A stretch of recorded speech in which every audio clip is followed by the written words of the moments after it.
Halo teman-teman, jumpa kembali di Rumah Pemilu bersama saya Hauresani. Topik yang akan kita bahas adalah calon tunggal di tengah pragmatisme dan hegemoni elit politik. Bagaimana penjelasannya? Yuk simak video ini. 2024 menjadi tahun dengan agenda politik kolosal bagi Indonesia. Betapa tidak, meski berbeda bulan, pemilu legislatif, pemilu presiden, dan pilkada diselenggarakan dalam satu tahun yang sama. Pemilu serentak legislatif dan presiden pada 14 Februari 2024 dengan 204 juta lebih pemilih terdaftar tercatat sebagai pemilu serentak satu hari terbesar di dunia. Selanjutnya, pada 27 November 2024 akan kembali diselenggarakan kegiatan akbar dalam satu hari yang sama berupa pemilihan umum kepala daerah dan wakil kepala daerah atau pilkada di 545 daerah untuk memilih 37 gubernur, 415 bupati, dan 93 wali kota. Ini merupakan pilkada serentak nasional pertama setelah sebelumnya dilakukan penetapan jadwal melalui 4 gelombang pilkada pada 2015, 2017, 2018, dan 2020. Tercatat ada lebih dari 206 juta pemilih yang masuk dalam daftar pemilih tetap Pilkada 2024. Pilkada serentak nasional tahun 2024 merupakan pilkada kelima dalam sejarah elektoral Indonesia yang menyertakan kolom atau kotak kosong tidak bergambar di dalam surat suara sebagai pilihan sah bagi pemilih pada pilkada bercalon tunggal. Pilkada dengan calon tunggal versus kotak kosong pertama kali terjadi pada pilkada serentak tahun 2015 dan terus berlanjut di pilkada serentak 2017, 2018, 2020, dan 2024. Pemilihan dengan calon tunggal dalam studi kepemiluan juga dikenal dengan istilah uncontested election, yaitu pemilihan di mana jumlah calon adalah sama atau lebih sedikit dari jumlah kursi yang diperebutkan dalam pemilihan. Pada mulanya, calon tunggal hadir di pilkada sebagai jawaban atas kebutuhan ketatanegaraan akibat politik sandra yang dimainkan oleh lawan-lawan politik petahana. Petahana yang sangat kuat membuat partai-partai yang menjadi kompetitor saling bersepakat untuk tidak mengusulkan pasangan calon atau paslon selama masa pendaftaran berlangsung. Akhirnya, petahana menjadi satu-satunya calon yang mendaftar untuk mengikuti pilkada. Harapannya dengan hanya ada satu paslon yang mendaftar, maka pemilihan ditunda dan akan diselenggarakan kembali pada pemilihan serentak berikutnya. Dengan demikian, petahana bisa berkurang pengaruh politik maupun elektabilitasnya karena tidak lagi berstatus sebagai petahana saat pemilihan berikutnya berlangsung. Hal itu tidak lepas dari implikasi adanya pengaturan dalam Undang-Undang Nomor 8 Tahun 2015 tentang pemilihan gubernur, bupati, dan wali kota yang tidak memungkinkan dilaksanakannya pilkada apabila hanya diikuti oleh satu paslon saja.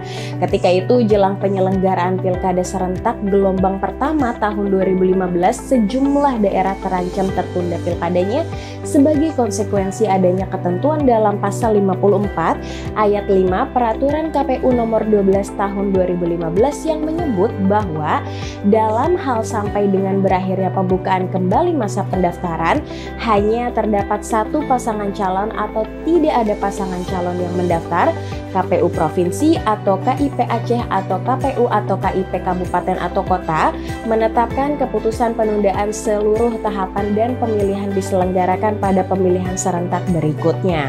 Ketentuan dalam Peraturan KPU 12 tahun 2015 tersebut merupakan turunan dari norma pasal 49 ayat 8 dan ayat 9, pasal 50 ayat 8 dan ayat 9, pasal 51 ayat 2, pasal 52 ayat 2, serta pasal 54 ayat 4, ayat 5, ayat 6 UU 8 nomor 15 yang mensyaratkan pilkada diikuti oleh paling sedikit 2 paslon kepala daerah dan wakil kepala daerah. Artinya, apabila hanya ada satu paslon yang mendaftar, maka pilkada akan ditunda sampai dengan pemilihan serentak berikutnya yang dijadwalkan berlangsung pada Februari 2017. Mekanisme plebisit. Merespon situasi tersebut, Effendi Ghazali, seorang akademisi, aktivis, dan seniman, lalu mengajukan uji materi atas pasal-pasal dalam Undang-Undang 8 tahun 2015 dimaksud ke Mahkamah Konstitusi dan meminta agar pasal-pasal tersebut dinyatakan konstitusional bersyarat sejauh seluruh frasa yang bermakna setidaknya dua pasangan calon atau paling sedikit dua pasangan calon dapat diterima dalam bentuk atau pengertian pasangan calon tunggal dengan kotak kosong yang ditampilkan pada kertas suara. Ghazali juga meminta agar seluruh tahapan pilkada tetap dapat dilanjutkan serta jika pada hari pemungutan dan penghitungan suara ternyata paslon tunggal menang terhadap kotak kosong, maka paslon tunggal akan ditetapkan sebagai paslon terpilih. Sebaliknya, apabila paslon tunggal kalah terhadap kotak kosong, maka pilkada diulang atau ditunda sampai pada pemilihan selanjutnya. Uji materi tersebut dikabulkan sebagian oleh MK melalui putusan nomor 100/PU/XII/2015 yang dalam pertimbangan hukumnya menyebut sejumlah alasan sebagai dasar MK dalam membuat putusan. Pertama, MK menilai bahwa penundaan pemilihan ke pilkada serentak berikutnya telah menghilangkan hak rakyat untuk dipilih dan memilih pada pilkada serentak saat itu. Yang kedua, andai kata pun penundaan demikian dapat dibenarkan, maka tetap tidak ada jaminan bahwa pada pilkada serentak berikutnya itu hak rakyat untuk dipilih dan memilih akan dapat dipenuhi. Hal itu dikarenakan penyebab tidak dapat dipenuhinya hak rakyat untuk dipilih dan memilih itu tetap ada, yaitu ketentuan yang mempersyaratkan paling sedikit adanya dua paslon dalam kontestasi pilkada. MK menyebut bahwa harus ditemukan cara agar hak konstitusional warga negara yang juga merupakan wujud pelaksanaan kedaulatan rakyat, yakni berupa hak untuk dipilih dan memilih dalam pilkada, tetap terpenuhi tanpa disandra oleh syarat paling sedikit adanya dua paslon yang mengikuti pilkada. Menurut MK, demi menjamin terpenuhinya hak konstitusional warga negara, pilkada harus tetap dilaksanakan meskipun hanya terdapat satu paslon setelah sudah diusahakan dengan sungguh-sungguh untuk bisa mendapatkan paling sedikit dua paslon yang mengikuti kontestasi. Akan tetapi, MK dalam putusannya tidak sependapat dengan permohonan Ghazali yang meminta MK untuk memaknai frasa setidaknya dua paslon atau paling sedikit dua paslon yang terdapat dalam seluruh pasal yang dimohonkan pengujian dapat diterima dalam bentuk atau pengertian pasangan calon tunggal dengan kotak kosong yang ditampilkan pada kertas suara, sebab MK berpendirian pertama, pilkada yang hanya diikuti oleh satu pasangan calon haruslah ditempatkan sebagai upaya terakhir semata-mata demi memenuhi hak konstitusional warga negara. Setelah sebelumnya diusahakan dengan sungguh-sungguh untuk menemukan paling sedikit dua paslon. Kedua, pilkada yang hanya diikuti oleh satu pasangan calon, manifestasi kontestasinya lebih tepat apabila dipadankan dengan plebisit yang meminta rakyat pemilih untuk menentukan pilihannya apakah setuju atau tidak setuju dengan pasangan calon tersebut, bukan dengan kotak kosong, sebagaimana dikonstruksikan oleh Ghazali dalam permohonannya. Apabila ternyata suara rakyat lebih banyak memilih setuju, maka pasangan calon dimaksud ditetapkan sebagai kepala daerah dan wakil kepala daerah terpilih. Sebaliknya, apabila ternyata suara rakyat lebih banyak memilih tidak setuju, maka pemilihan ditunda sampai pilkada serentak berikutnya. MK berpendapat penundaan demikian tidaklah bertentangan dengan konstitusi, sebab pada dasarnya rakyatlah yang telah memutuskan penundaan itu melalui pemberian suara tidak setuju tersebut. Mekanisme plebisit menurut MK lebih demokratis dibandingkan menyatakan menang secara aklamasi tanpa meminta pendapat rakyat atau pemilih jika calon tidak memiliki pesaing. Hal itu sebagaimana dipraktikkan di sejumlah negara seperti Amerika Serikat dalam pemilihan anggota House dan Senat, di Inggris, Kanada, Skotlandia untuk pemilihan anggota parlemen, Islandia untuk pemilihan presiden, dan Singapura untuk pemilihan presiden dan parlemen. Setelah terbitnya putusan MK nomor 100/PU/XIII/2015 sebagai basis konstitusionalitas pilkada dengan hanya satu paslon pilkada yang diikuti calon tunggal sungguh-sungguh terjadi. Dari 269 daerah yang menyelenggarakan pilkada serentak 2015, pilkada calon tunggal terjadi di 3 tempat, yaitu Kabupaten Tasikmalaya, Jawa Barat, Kabupaten Blitar, Jawa Timur, dan Kabupaten Timur Tengah Utara, Nusa Tenggara Timur. Pada saat itu, masyarakat diminta untuk memilih setuju atau tidak setuju atas paslon tunggal yang ada. Jika lebih banyak yang mencoblos setuju, maka paslon tunggal menang. Di 3 kabupaten dengan paslon tunggal tersebut, semuanya terpilih alias lebih banyak yang mencoblos pilihan setuju di surat suara daripada opsi tidak setuju.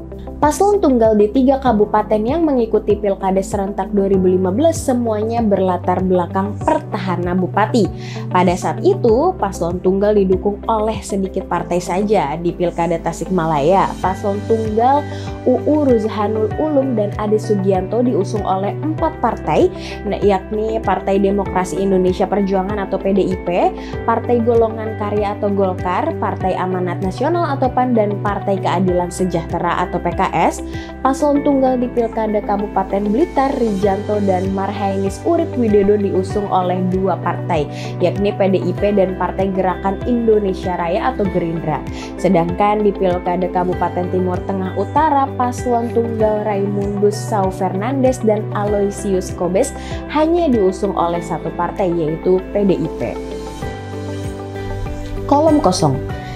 Pada perkembangan selanjutnya terjadi pergeseran dari sisi pengaturan maupun pola pencalonan dalam pilkada bercalon tunggal. Dari sisi pengaturan, pilkada serentak tahun 2015 sebagai pemilihan yang pertama kali mengintrodusir calon tunggal menganut mekanisme plebisit sesuai isi putusan MK nomor 100/PU/XIII/2015. Melalui plebisit ini, pemilih mencoblos opsi setuju atau tidak setuju yang terdapat di dalam kertas suara. Setelah pilkada serentak tahun 2015, pembentuk undang-undang melakukan perubahan atas UU 8/2015 dengan mengesahkan UU nomor 10 tahun 2016. Dalam peraturan UU 10/2016, mekanisme plebisit tidak lagi digunakan. Plebisit diganti dengan 2 model surat suara, kolom yang terdiri atas 1 kolom yang memuat foto pasangan calon dan 1 kolom kosong yang tidak bergambar. Pengaturan dalam Undang-Undang 10/2016 ini hampir serupa dengan apa yang dimohonkan Effendi Ghazali di Mahkamah Konstitusi dalam perkara nomor 100/PUU/XIII/2015, yakni paslon tunggal versus kotak kosong yang ditampilkan pada kertas suara. Pasal 54D UU 10 tahun 2016 juga mengatur bahwa KPU di daerah menetapkan paslon tunggal sebagai paslon terpilih jika mendapatkan suara lebih dari 50% dari suara sah, dan dalam hal perolehan surat suara paslon kurang dari 50% plus 1, maka paslon tunggal yang kalah di pilkada masih boleh mencalonkan lagi dalam pemilihan berikutnya. Pemilihan berikutnya akan diulang kembali pada tahun berikutnya atau dilaksanakan sesuai dengan jadwal yang dimuat dalam peraturan perundang-undangan. Sedangkan dari sisi pola pencalonan, jika calon tunggal pada Pilkada serentak 2015 dipilih sebagai solusi untuk mengatasi kebuntuan politik dan kekosongan hukum penyelenggaraan pilkada, dalam perkembangannya calon tunggal menjadi pilihan pragmatis untuk mengamankan kemenangan paslon yang mayoritas tetap berlatar belakang petahana. Calon tunggal meningkat jumlahnya dari pilkada ke pilkada.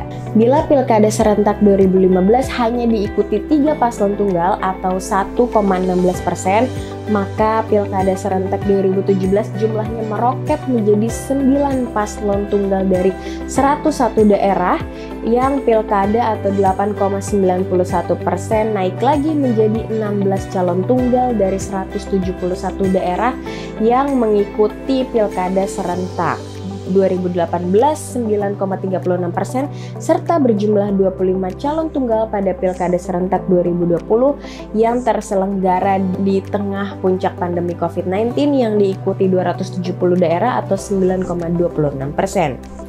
Ada sejumlah penyebab mengapa calon tunggal makin diminati sebagai jalan pintas kemenangan pasca Pilkada serentak 2015. Pertama, paslon ingin mengamankan dan memastikan kemenangan sejak fase awal pencalonan. Calon menjadi semakin pragmatis dan berpandangan akan lebih mudah menguasai suara mayoritas parpol daripada bertaruh dengan suara mayoritas rakyat. Kedua, masih adanya hambatan akses untuk ikut kontestasi atau barrier to entry berupa makin beratnya syarat ambang batas pencalonan yang harus dipenuhi baik untuk jalur perseorangan maupun dari partai politik atau gabungan partai politik. Ketiga, hegemoni kekuatan petahana atau kerabat petahana yang berkelindan dengan jejaring dinasti politik. Hampir semua calon tunggal pada kurun 2017 sampai 2024 berlatar belakang petahana atau kerabat dari petahana. Keempat, sentralisasi atau pemutusan pencalonan melalui mekanisme 3 pintu yang mensyaratkan adanya rekomendasi pencalonan dari pengurus parpol di kabupaten atau kota, provinsi, serta wajib dari tingkat pusat. Hal itu ditenggarai juga diikuti praktik mahar politik yang semakin memberatkan calon dari sisi ongkos politik. Kelima, problem kaderisasi di internal partai. Tidak ada calon potensial untuk diusung akibat kaderisasi yang mandek serta terlalu berorientasi pada figur dan segelintir elit yang ada di partai politik. Figur potensial justru terpilih di pemilu DPR atau DPRD dan enggan maju di pilkada karena tidak mau mundur melepaskan jabatan anggota DPR atau DPRD yang baru saja dimenangkan di pemilu legislatif. Keenam, jarak elektabilitas yang terlampau jauh antara satu calon dengan calon yang lain. Ketujuh, kondisi internal partai yang tidak solid dan diperburuk adanya perpecahan antar kader. Dampaknya, partai menjadi kesulitan mengkonsolidasi diri untuk kepentingan pencalonan pilkada. 8. Politik biaya tinggi akibat praktik transaksional kontestasi pilkada yang tidak diikuti penegakan hukum secara efektif. Mayoritas disebabkan oleh penggunaan dana untuk pengeluaran ilegal seperti biaya mahar politik maupun jual beli suara. Terakhir, yang ke-9, pragmatisme partai politik yang berpandangan daripada kalah dan keluar banyak uang, lebih baik membangun posisi tawar dengan calon kuat yang sudah ada. Sikap pragmatis ini sangat rentan berujung pada politik bagi-bagi kue yang bisa memicu terjadinya korupsi politik. Apalagi di tengah situasi lemahnya kontrol parlemen atas kerja-kerja eksekutif di daerah. Threshold pencalonan. Pilkada serentak nasional 2024 merupakan pengulangan atas pilkada yang terselenggara pada 2017, 2018, dan 2020. Apabila dikomparasikan antara rentang 2017 sampai 2020, terdapat 50 daerah yang bercalon tunggal dari 545 daerah atau setara dengan 9,17%. Sedangkan pada Pilkada serentak 2024 dapat terakhir yang dirilis KPU pada 16 September lalu menyebutkan terdapat 35 daerah yang potensial bercalon tunggal dari keseluruhan 545 daerah, serta dengan 6,42%. Artinya terjadi penurunan dari segi jumlah daerah yang bercalon tunggal, meskipun untuk pertama kalinya pada 2024 terdapat pemilihan gubernur dan wakil gubernur yang diikuti oleh hanya satu paslon, yaitu Pilkada Provinsi Papua Barat. Penurunan jumlah calon tunggal di Pilkada serentak 2024 tak lepas dari kontribusi adanya putusan MK nomor 60/PUU/XXII/2024 yang memungkinkan pencalonan yang lebih aksesibel dan inklusif bagi partai politik atau gabungan partai politik. Putusan MK tersebut mengatur persyaratan ambang batas atau threshold perolehan suara dalam pencalonan oleh partai atau gabungan partai yang menjadi setara dengan syarat ambang batas dukungan pemilih bagi pencalonan dari jalur perseorangan atau independen.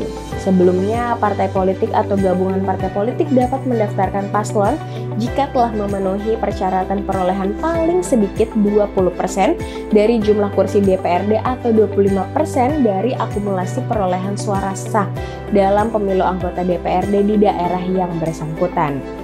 Melalui putusan MK nomor 60/PUU/XXII/2024, MK mengubah persyaratan pencalonan menjadi partai politik atau gabungan partai politik peserta pemilu dapat mendaftarkan pasangan calon jika telah memenuhi persyaratan perolehan suara antara rentang 6,5% sampai dengan 10% sesuai dengan interval jumlah daftar pemilih tetap pada masing-masing daerah.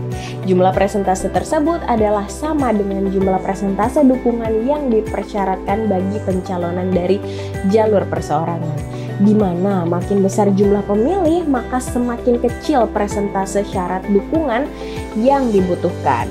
Meskipun jumlah pilkada bercalon tunggal masih lebih dari 30 daerah, namun putusan MK telah cukup berkontribusi dalam mengurangi pilkada dengan hanya satu paslon. Ketua Bawaslu Rahmat Bagja dalam webinar yang diselenggarakan Kapim Gama 10 September lalu bahkan menyebut apabila tidak ada putusan MK nomor 60/PU/XXII/2024 maka jumlah daerah yang bercalon tunggal bisa mencapai lebih dari 100 daerah. Putusan MK membuat terjadinya rekonfigurasi maupun kocok ulang pencalonan yang kemudian menggeliminir calon tunggal di sejumlah daerah. Contohnya Pilkada Kota Tangerang Selatan di mana 16 partai politik yang mengusung petahana wakil dan wakil wali kota ditentang oleh paslon yang diusung oleh hanya satu partai yakni PKS. Kondisi serupa juga terjadi di Pilkada Kabupaten Bogor di mana paslon yang diusung PDIP berhadapan dengan koalisi pencalonan yang terdiri dari 16 partai politik. Putusan MK juga menggagalkan calon tunggal di Pilgub Sulawesi Selatan dan Pilgub Papua. Putusan MK bahkan membuat Pilgub Jawa Timur menjadi lebih semarak dengan hadirnya 3 paslon gubernur yang kesemuanya perempuan, serta Pilgub Jawa Barat yang diikuti 4 pasangan calon Pilkada 2024 menjadi lebih inklusif dengan keragaman pilihan dan membuat kompetisi menjadi lebih sehat dan kompetitif. Belum optimal. Meskipun mampu menurunkan calon tunggal, masih ada puluhan daerah yang tetap bercalon tunggal pasca putusan MK nomor 60/PUU/XXII/2024. Setidaknya ada 4 faktor yang berkontribusi menciptakan situasi tersebut. Pertama, putusan MK nomor 60/PUU/XXII/2024 dibacakan MK pada 20 Agustus 2024. Saat itu sudah mendekati masa pendaftaran calon yang berlangsung antara 27 sampai 29 Agustus 2024.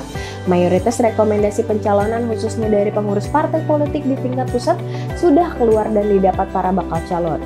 Konfigurasi koalisi pencalonan antar partai mulai terbentuk sehingga putusan MK belum bisa optimal diterapkan untuk sejumlah daerah pada Pilkada serentak 2024. Kedua, terdapat komitmen pada tingkat elit nasional berkaitan dengan keberlangsungan koalisi pencalonan Pilpres, dalam hal ini Koalisi Indonesia Maju atau KIMPLES, untuk diduplikasi pada koalisi pencalonan di tingkat daerah.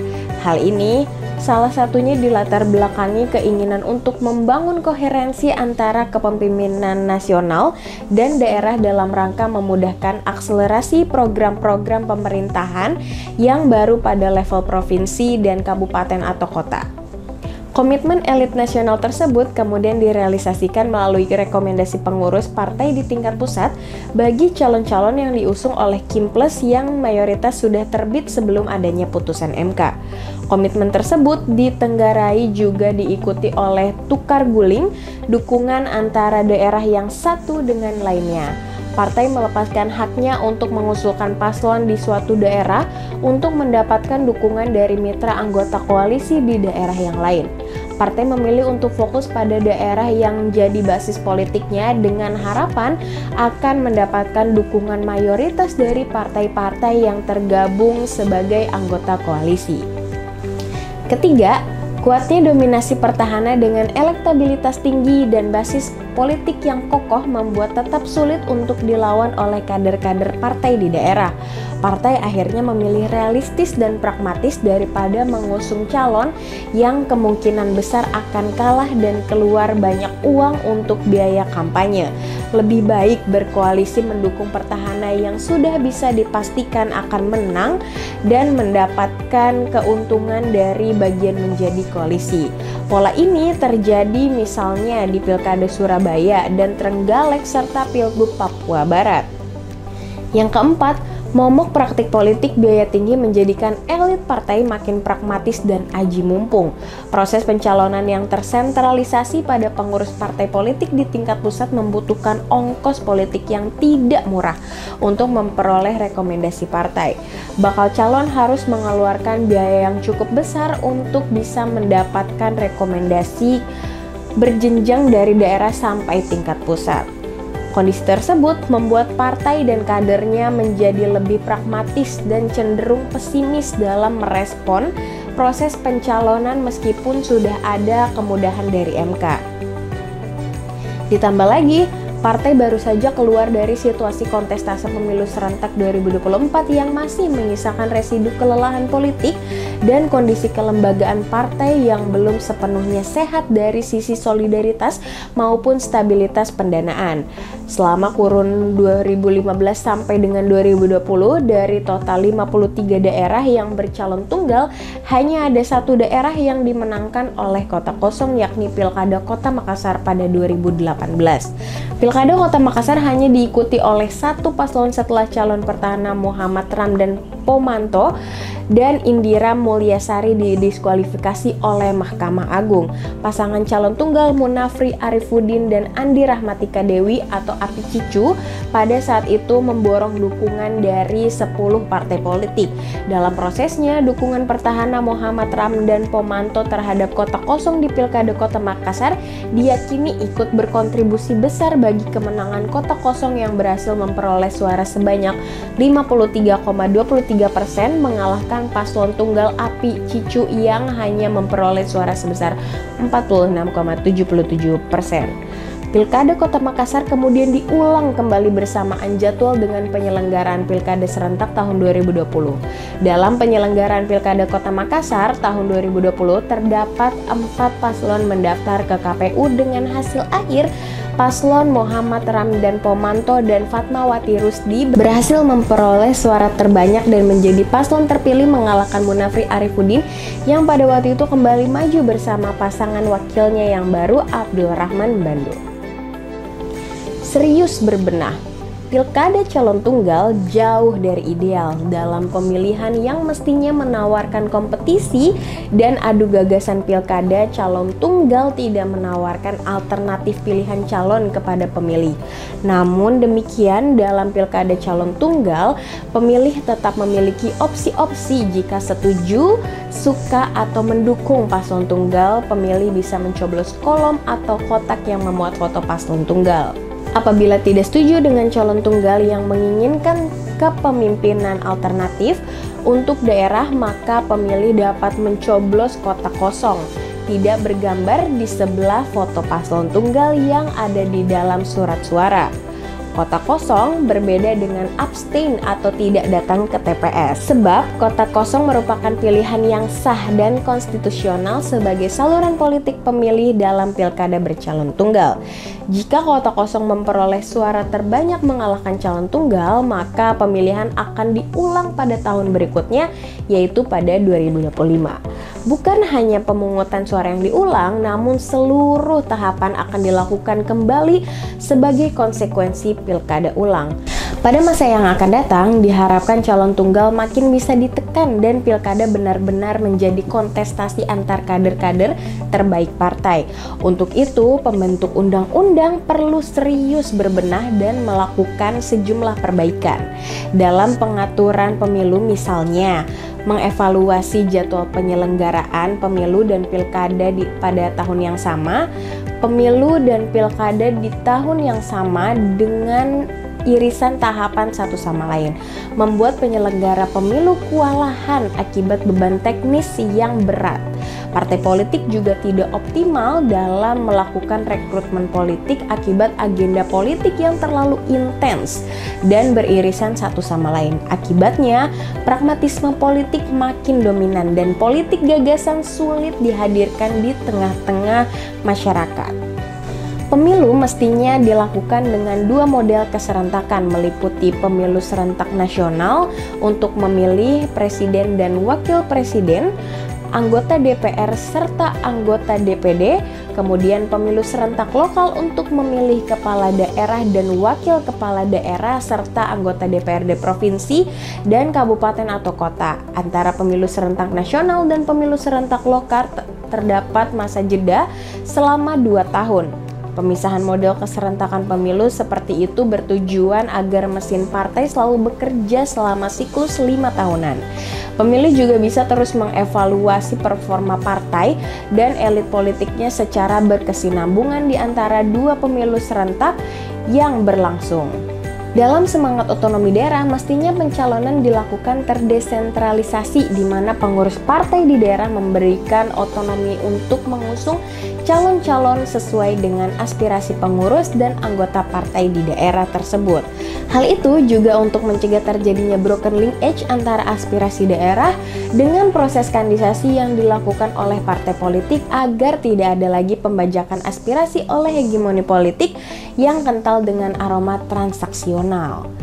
Selain itu, untuk mencegah momok jual beli suara, sudah saatnya pembentuk undang-undang merealisasikan pengesahan rancangan undang-undang tentang pembatasan transaksi tunai. Undang-undang tersebut sangat diperlukan untuk memotong mata rantai jual beli suara yang selama ini banyak dilakukan melalui transaksi tunai. Dengan berbagai perbaikan tersebut, harapannya pemilu bukan sekedar ritual rutin setiap 5 tahun sekali untuk melakukan sirkulasi elit, melainkan benar-benar mampu berkontribusi dalam menghadirkan pencapaian tujuan kehidupan berbangsa dan bernegara melalui keterpilihan para pejabat pemerintahan yang kredibel, visioner, dan anti korupsi. Sekian pembahasan kita pada video kali ini. Saya Haura pamit undur diri dan jangan lupa like, subscribe, and share. Sampai jumpa di video berikutnya.